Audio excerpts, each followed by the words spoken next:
We've scoured the internet to bring you the ultimate in life hacks, bonkers inventions and crazy contraptions designed to make your life easier, more exciting and definitely more fun.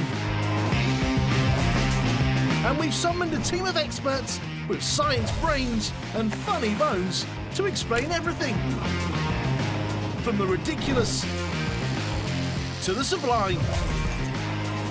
And make sure you strap in for the grand finale at our very own Hack HQ, where we create and construct an epic stunt, our very own super-sized solutions to life's problems, big and small, with the help of Mike Sansom, pyrotechnician, chemist and engineer, and his human guinea pigs, Marcus Bronzy and Stephen Grant.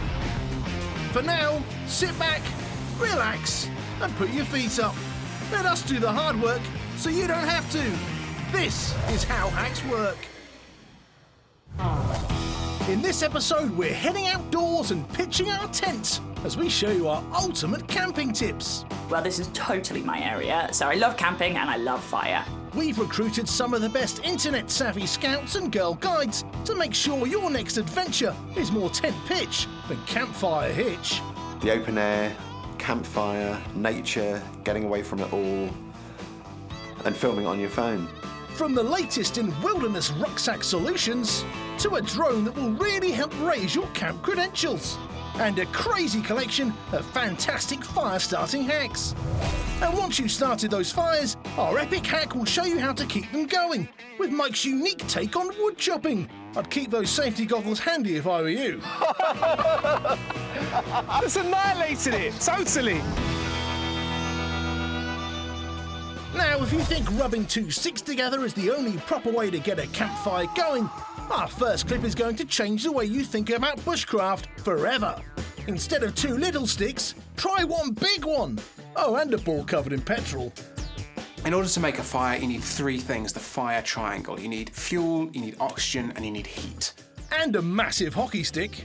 So in this hack, what they've done is they've lit on fire a hockey biscuit, which is actually a flammable object, and I'm assuming has some kind of fuel on it, because otherwise it wouldn't have caught fire as quickly as it did. Hitting a small fire into your petrol-soaked campfire is dangerous, difficult, and totally unnecessary. So obviously I'm kicking this off with a hit. Going camping without a corkscrew is a cardinal sin. But this next hack shows you that if you put your heart and soul into it, an ingenious solution is never far away. Poor Prince Harry. Not only is he about 17th in line to the throne, but he has to open his own wine bottles. Shocking. Next time I'm without a corkscrew, I will do that. Although it all seems to be screw caps these days. Well, it does the sort of price of wine I buy. So actually, when we bang the bottle of wine against the wall, what we're doing is we're creating a shock, and that shock is going to move the water inside the bottle. For a very short amount of time, that liquid is going to behave like a solid with the shock. So it's going to knock against the cork, which is actually quite loose inside the bottle top, and just push it ever so slightly. Here's some friendly advice though. Try and buy a bottle opener after the first bottle, because you may find you get progressively worse at this hack as the wine flows. There'll be no whining on site with this well-trained hack. Bring forth those delicious oaky flavours. A vintage hack hit! Do you remember when you used to melt stuff with a magnifying glass? Well, this bright spark has supersized that idea to create a smoking campfire. By channeling the power of the sun, this elaborate fire-starting kit makes short work of the latest property section. Brilliant idea. If you're out in the wild, you know, you've got your essentials, string, Swiss Army knife, compass, aluminium ladder, big plastic magnifying lens. Camping 101, George. Light actually has a lot of energy, so when you focus it down, you can really get some heat in there. This hot campsite tip works thanks to something called a Fresnel lens. On a good day, an area the size of a coffee table, with the sun beaming down on it, would be all that's needed to power a household clothes iron. But if you think that's hot, just wait until you find a way to focus that energy onto a smaller area. The best way to do that is to use a curved lens. The problem is that to start your campfire, you'll need a lot of light, which needs a lot of lens. And that's where a Fresnel lens comes in. Its ridge structure helps to bend and focus the light without the need for a larger, thicker lens. Thanks to their space-saving properties, they're still used in lighthouses, where they can take all the light from the immensely powerful bulb and turn it into a beam of light that's projected for miles around. True, this fire starter may not be as easy to carry around in your backpack, but certainly packs some punch when it comes to creating a campfire any Cub Scout would be proud of. Now, this hack may seem harmless, but anything where you can focus the sun's energy into a point is pretty dangerous. In that tiny spot that hacker is making, it's probably about as hot as the surface of Venus. Or the London Underground in July. Impressive? Yes. Practical? No. A magnificent magnifying miss. Jumping on a motorbike and setting off on that dream camping trip is for many the ultimate outdoor adventure. But this guy has discovered a novel way to turn his favourite chariot into the next hot campfire accessory. At least we know who'll be nipping out to get firewood when they run out. When we're stoking a fire, what we're actually doing is we're feeding it with oxygen, because a fire is actually burning the oxygen. So if we use a fan or the Harley-Davidson, what we're doing is we're just blowing oxygen constantly over the fire and providing it with plenty of oxygen that it can burn. It might be more dangerous, but a Harley looks much cooler than a fan. An engine revving way to kickstart your campfire. This hack is born to be wild. A red-hot hit. Fire fanning hacks are great if you need to add a bit of oomph to your campfire, but to actually make fire you need fuel. Luckily for us at Hack HQ, Mike will be showing us how to turn a huge log into instant firewood. And in case you were wondering, yes, of course it involves explosives. So far we've seen how a magnifying glass can help raise the heat on your next camping adventure, and a couple of tips to make your next campfire a roaring success. But stay put in your tent for now, because coming up we've got even more tips to boost your campsite credentials. And when you're finally done toasting those marshmallows, we'll also show you how to turn down the heat from the comfort of your sleeping bag. Camping technology has made huge advances in recent years to make our lives outdoors so much easier. The best camping tech hack of all is surely the pop-up tent. Or is it? Pop-up tents use bendy poles to fold down into an easily transportable package. So when you want to set up camp, you just throw it in the air and voila! A home for the night lands by your feet. The next morning, all you have to do is fold it down and off you go. In theory.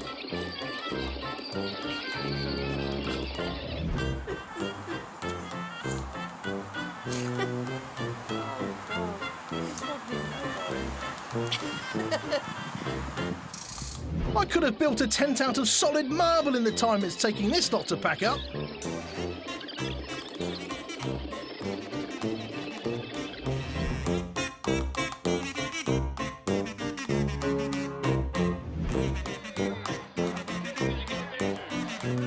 As a cautionary tale for fellow adventurers, this works a treat. Stick to the classics and you'll be happy campers. A hilarious hit! Over at Hack HQ, Mike is about to take Marcus under his wing to show us that camping and explosives are a marriage made in heaven. Mike. Marcus. Got the tent. Excellent. Got the baked beans. Great. You got everything ready for the fire, don't you? Yeah, I don't really like camping a lot. All I like about camping is the campfire. And I've got this massive log, but we need to split it, and it takes a lot of energy to split a log. Yeah, it does. And that log is going to take a long time. Something tells me it won't take too long. Yeah. But we can use the force of explosives to blow that apart. Oh, there's a surprise. Explosives to blow a log apart. Exactly, yeah, the hot expanding gases will blow that apart. Now, I've got another thing with hot expanding gases, and this is a car airbag.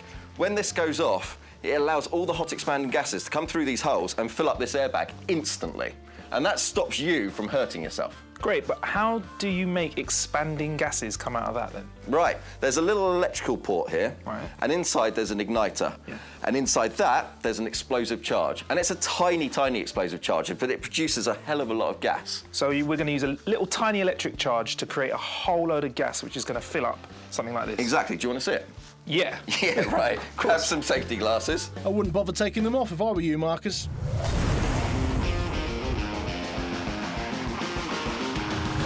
Grab have my firing system.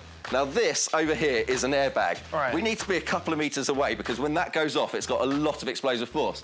Usually you'd be right next to it, of course. It's got a bit of metal casing around it. Why is that? So that is what holds it behind your steering wheel. Right, so that's what's right behind my steering wheel when I'm A driving lump my of car. explosives and a bag. Okay, cool. Yeah. Very reassuring.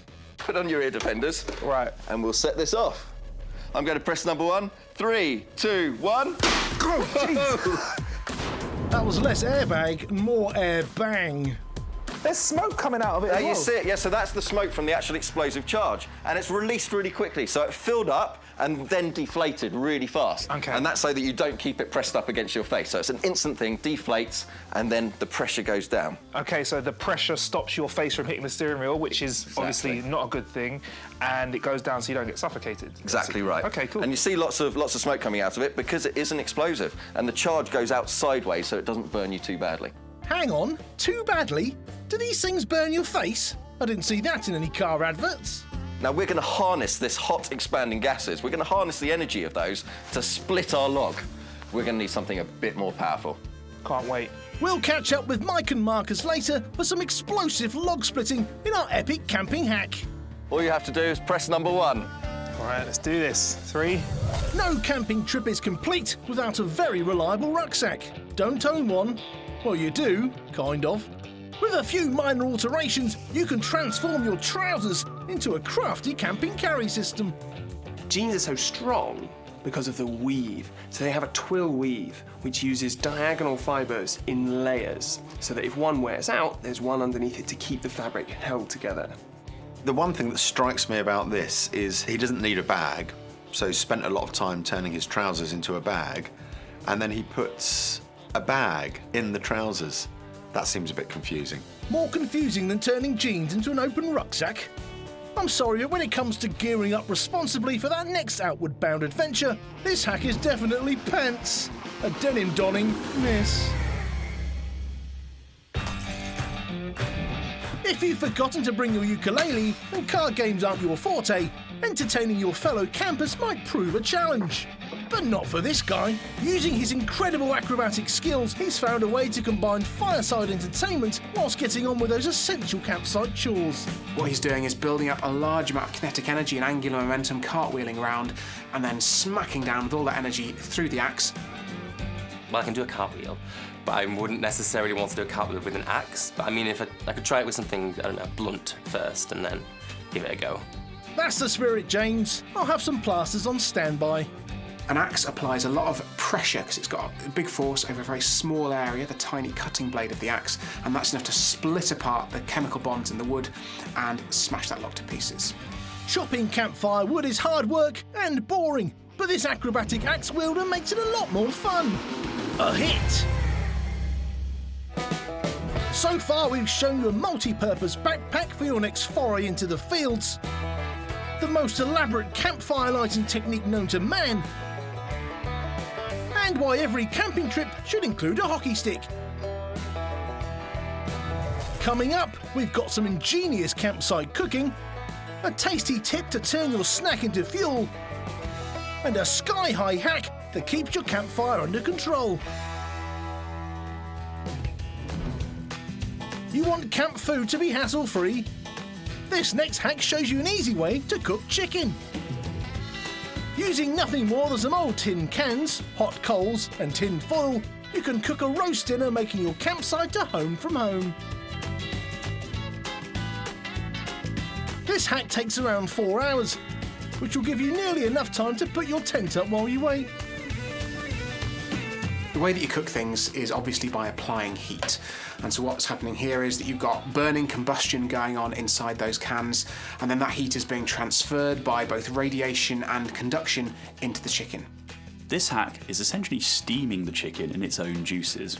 You need to heat it all the way through and to heat up all that water. The thing with water is that it's got a very high specific heat capacity, which means it's quite a good insulator. So if you cook it too quickly, you'll end up burning the outside and the inside will be raw. When eating certain things, such as chicken, we want to make sure that it's cooked all the way through, to make sure there's no bacteria and bad things in there, and keeping ourselves safe and healthy.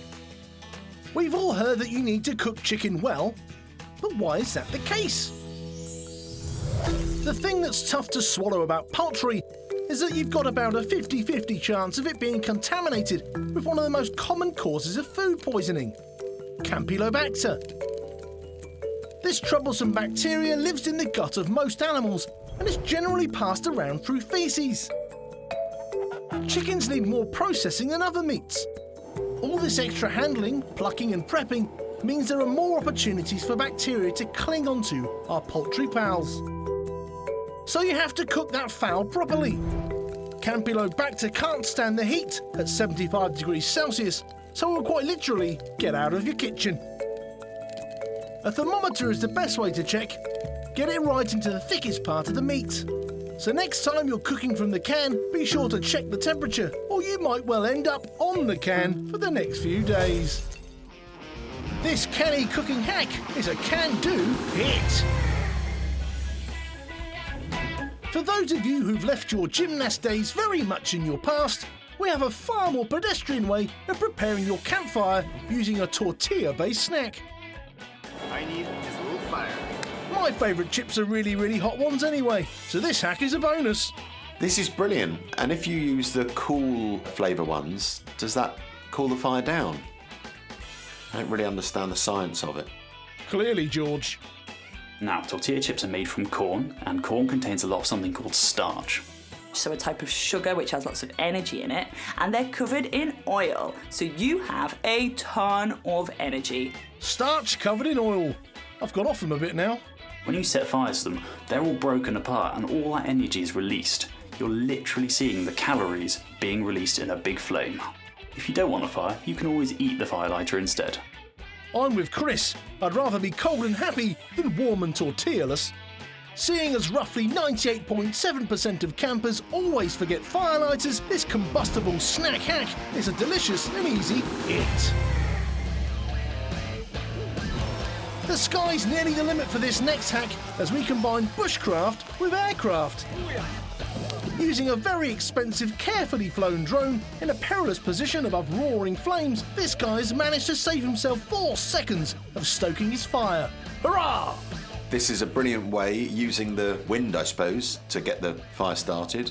Also, what's great with this is when you've got your fire going, you can use the rotor blades to make a salsa to go with the burgers. This hack is a timely reminder that however deep you journey into the wild, you're never far from an annoying bloke flying a drone. What's going to happen is your drone is blasting air down into the fire, making it more intense. And where's your drone? Directly above the fire. And what does hot air do? It rises. So it's basically going to be cooking the drone. There's a very fine line between labour-saving and lazy. This hack is about 10 miles over the lazy line though, a high-flying miss. Now after all those videos we've shown you about how to start your campfire, we feel it's only fair we also give you a tip on a fun and safe way to put them out. In the last clip we saw a drone helping a campfire get going. Well, this one is here to pour water over that party, quite literally.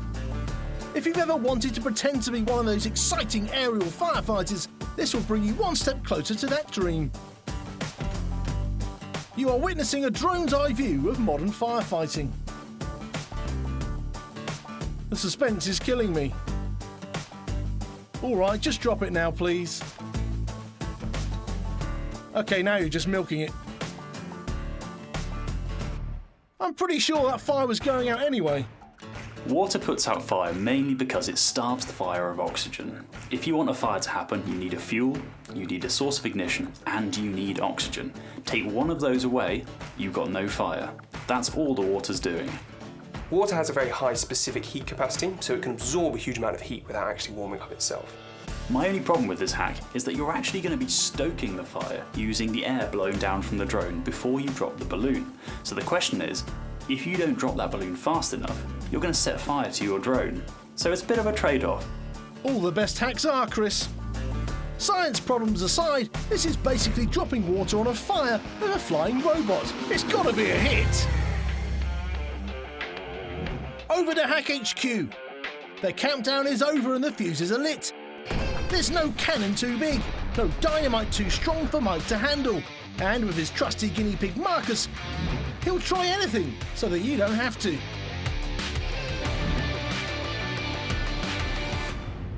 Earlier we showed you how hot gases can expand incredibly quickly to inflate an airbag. Now though, we're going to use that knowledge to make some campfire kindling instantly by blowing up a massive log, because that's how we roll at Hack HQ, okay? What's going on here, Mike? Right, there's some wood.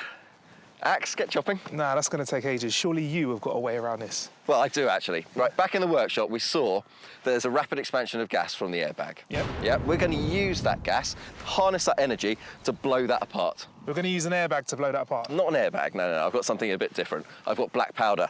What I've done is I've drilled a hole halfway into that. Right. I've put black powder in it with an igniter, and I've topped it up with sand just to cap it off. The igniter's going to go to the firing system. We're going to go all the way over there, press a button, kaboom, it's going to blow it to bits. So we're going to blow this up instead of cutting it? Yeah, it's much quicker. So we're going to need to get out of the way of this, We right? will, yeah. So Okay, I've got to cool. connect it up to the firing system. Cool. So let me do that quickly.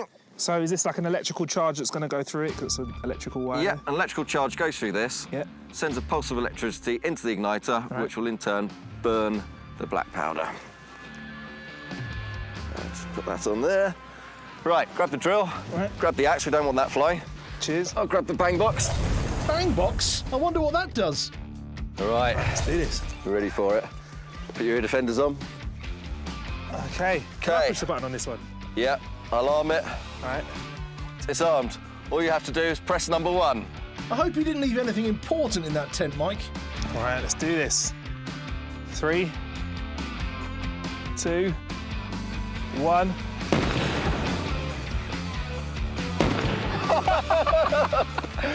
It's annihilated it, totally. Go and have a look. I suppose Mike's neighbours must be used to this by now.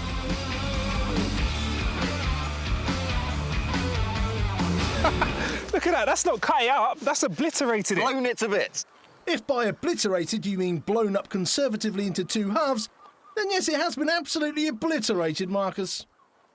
So can you talk me through exactly what happened there? Well, the black powder, obviously, it contains potassium nitrate, charcoal and sulphur. Obviously.